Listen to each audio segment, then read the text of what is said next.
Well, good morning, YouTubers.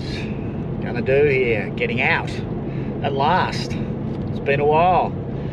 Been rained out the last time I went out. Didn't even last the night, and then we had another lockdown number 5, and we were released last night. So I'm getting out, back to Wangaratta again. Hopefully I don't get rained out again from there. I shouldn't. I've made some modifications to my trailer to hopefully alleviate the problems of water getting in underneath my awning. And I've got a new potbelly stove which I'm going to do a review on. So anyway, let's get up there and see how we go from there.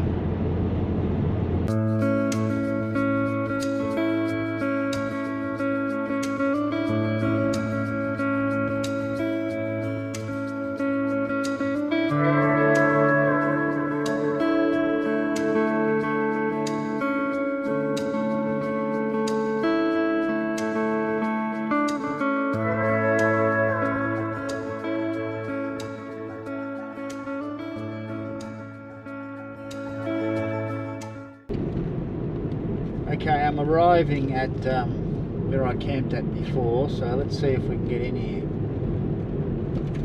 There's the road off to the left there for the first campsite, which was pretty good, but not as good on the one on the other side. Yep, the river's up a lot more than last time, that's for certain.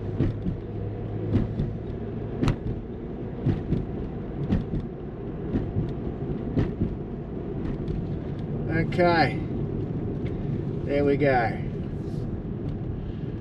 I'm not getting in there.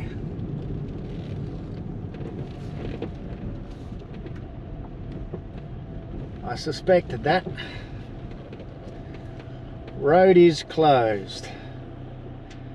No problem. I'll have to find another campsite.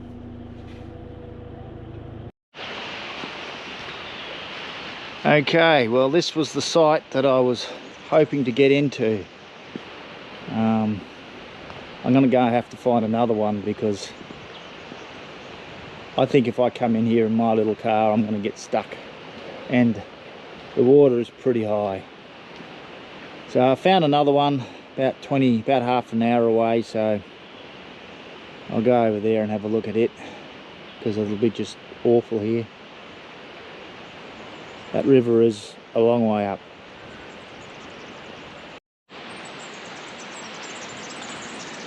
Okay, I just heard a big rumble of thunder then, so I don't know whether I'm going to get some rain. But anyway, this is Eldorado Reedy Creek campground. It's in a national park, which I'll put up above. Yeah, like I said, the first 2 campgrounds all washed out. This one was a bit wet, but nothing major. A few puddles here and there. Gravel road getting in, but I'd easily get out of that. Obviously that's the Reedy Creek down there. And I am going to put my trailer up in there. I reckon that'll be a nice cosy little spot.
Well, it's morning now.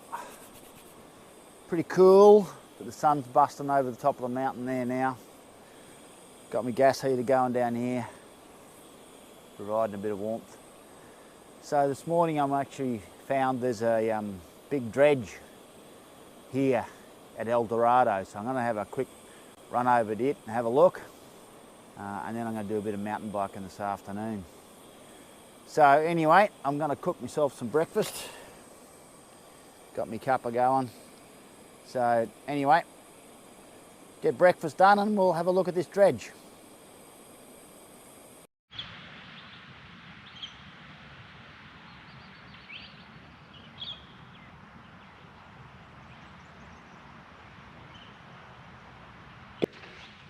Well, here I am at the Cook's Eldorado dredge. Yeah, it's a big machine. Operated from 1900 to 1955, I think it says there. Anyway, we'll go and have a look at it. So the dredge was, like they say, a slow-moving chainsaw. Each of the 110 buckets would gouge out 1/3 of a cubic metre of earth from the pond, hopefully containing gold. The booms and buckets were operated by 14 electric motors. The massive steel frame machine was made in Castlemaine by Thompson & Co. Same as the boiler that I've got operating in, I used to have operating in Sovereign Hill. Sorry, it wasn't from 1900 to 1955. It was assembled on site in 1936. It operated until 1954, which in time it recovered 2.2 tonnes of gold.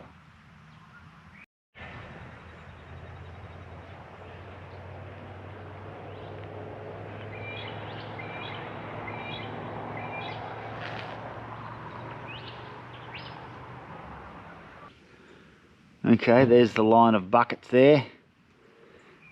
Man, there's some cables and winches around.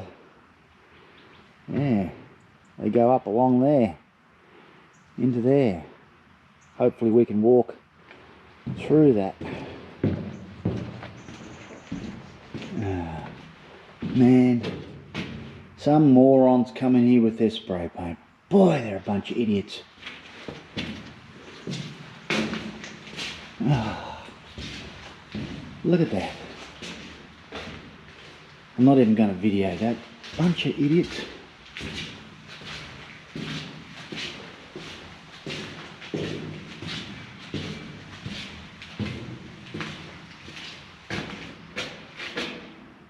I don't know whether it's flooded down there or not, but she's a big machine. So where I was looking down there, you were looking into the gold and tin recovery area, where 70,644 ounces, over 2 tonnes of gold, and 1,383 tonnes of tin concentrate were extracted from about 27 million cubic metres of earth between 1936 and 1954. You can see all the levers that operated the winches.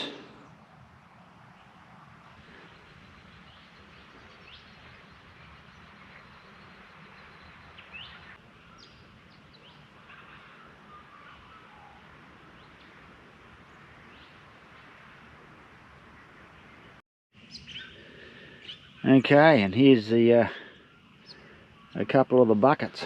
I'll just put my foot up there so you can see the size of it.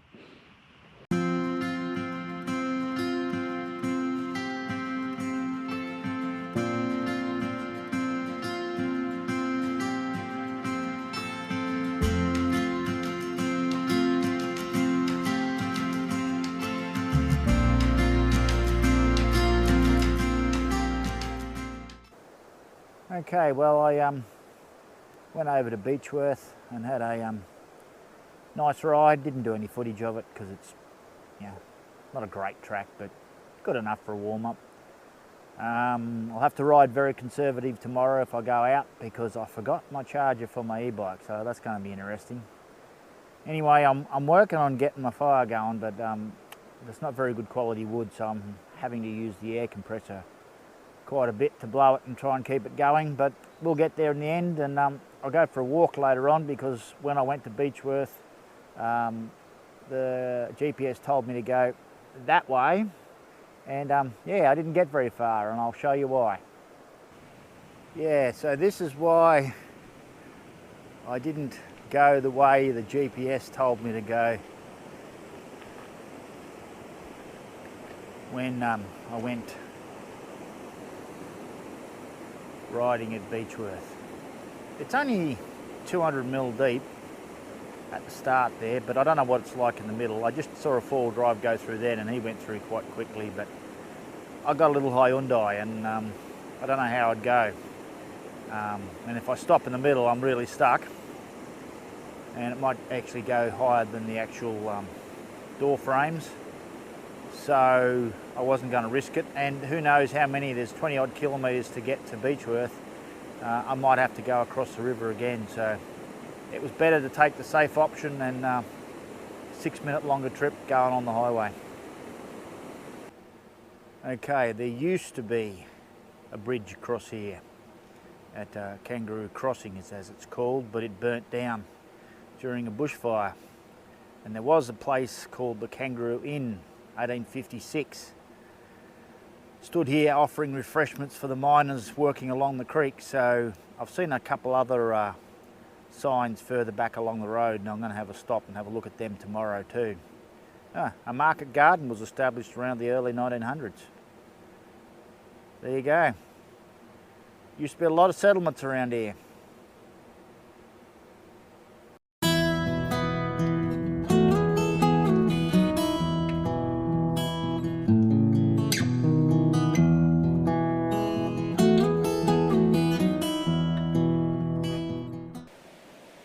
Sadly, this young magpie has got a piece of fishing line with a lure stuck around his foot. Oh, well, you can see it there, swinging down low.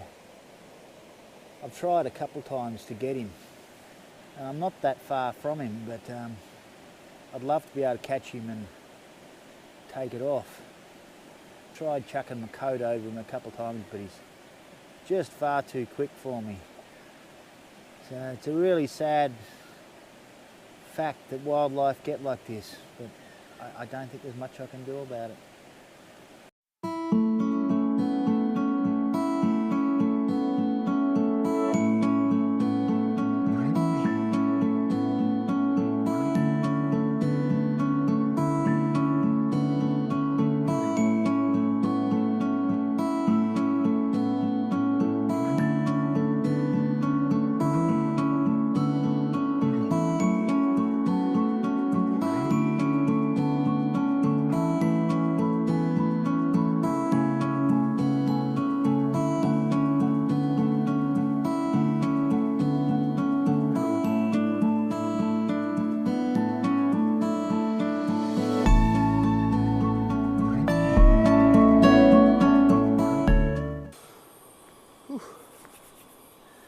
Morning.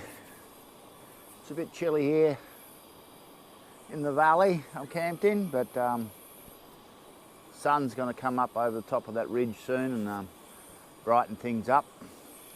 Got me gas heater going because no point getting the fire going now, so got myself a brew and cooked myself some breakfast soon, and then I'm going to head off to Yackandandah, which is a small, it's actually a large mountain bike place not far from here. I won't be able to do a lot of riding today because, like I said, I forgot to bring my e-bike charger, so it's only got half a charge in it, so I'll have to ride pretty conservative today, but we should get there. Anyway, we'll cook some breakfast and we'll get going from there.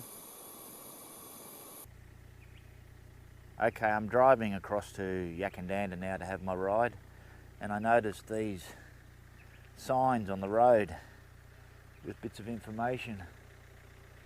So there was a Chinese garden located here.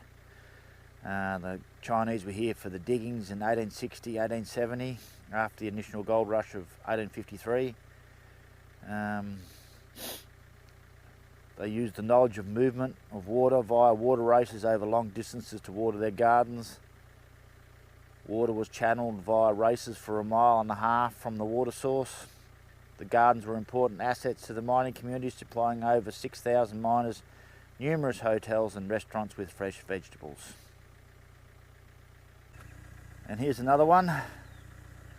The Wombat mine was the key to survival for Eldorado, sustaining the township with a much needed source of income. The mine commenced operation here just as the Cox Pioneer mine closed in 1929 and the Great World Depression was looming. Jack Jordan Sr. held a smelting licence, something that was not easily granted at the time, and the mine produced gold ingots which were delivered regularly to the bank. It was easy to work the mine as it was shallow underground operations, no water problems or drifts, and loose wash dirt. After mining from around 3 to 4 years, the lead was worked out and the mine closed operations.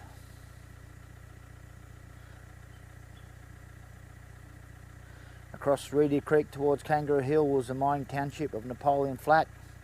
There were 20 businesses, 3 hotels, 4 restaurants, 6 storekeepers, 2 bakers, a greengrocer and a carpenter. Population of 700. Okay, well here I am at the Yackandandah mountain bike tracks and I'm going to attempt the yellow track here. 17.2, 500 metre climb. See if my battery lasts. Okay, there's the trail behind me. I'm riding along a ridge. I'm cut into a ridge, not into a ridge, onto the side of a hill. Some very pretty country that I'm riding through now.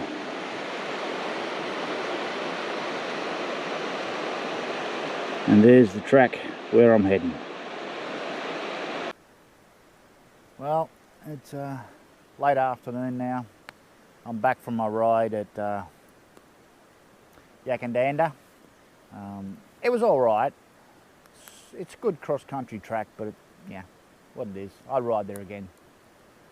Sadly, I ran out of battery quite quickly. I only got 15 k's done before I was completely flat. So anyway, that was still good. So I've come back here and packed up a bit and got my campfire going. There we go. Just waiting for it to build up a bit. And a little bit empty, but I've got my glass of red and my block of cheese and my stick of salami. So anyway, I think I'm going to get a bit of rain later on, but hopefully I'll get the evening done.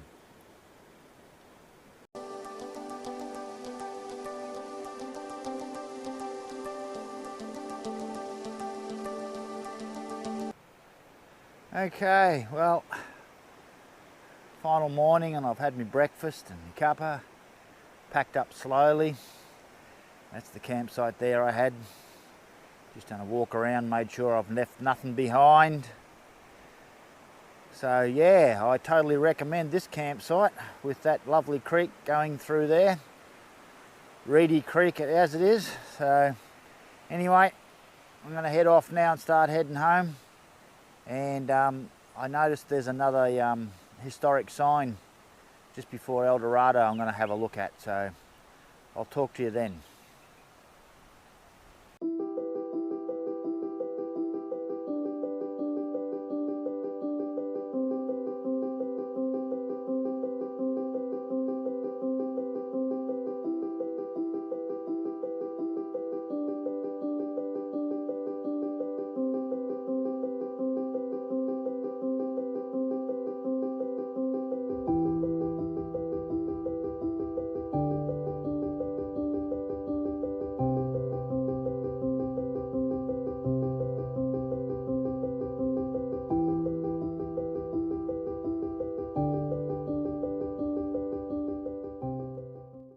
Okay, the valley I was camped in was called the Woolshed Valley. So if I did say Happy Valley, I was wrong. It's the Woolshed Valley. So big gold mining area, very populated, had 80 hotels, 5 towns, 6,000 to 8,000 miners worked the gold fields in the valley, with the most concentrated active at Sebastopol Flat and Woolshed. So there you go. Very lovely place, just near Eldorado in northeast Victoria. I'll be coming back here again.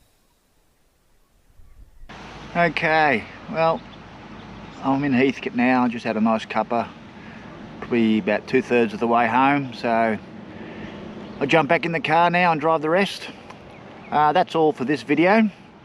So if you do like these videos and you want to see more, subscribe to my channel. I've got a couple coming out in the next 2 weeks. So anyway, I'll see you in the next video.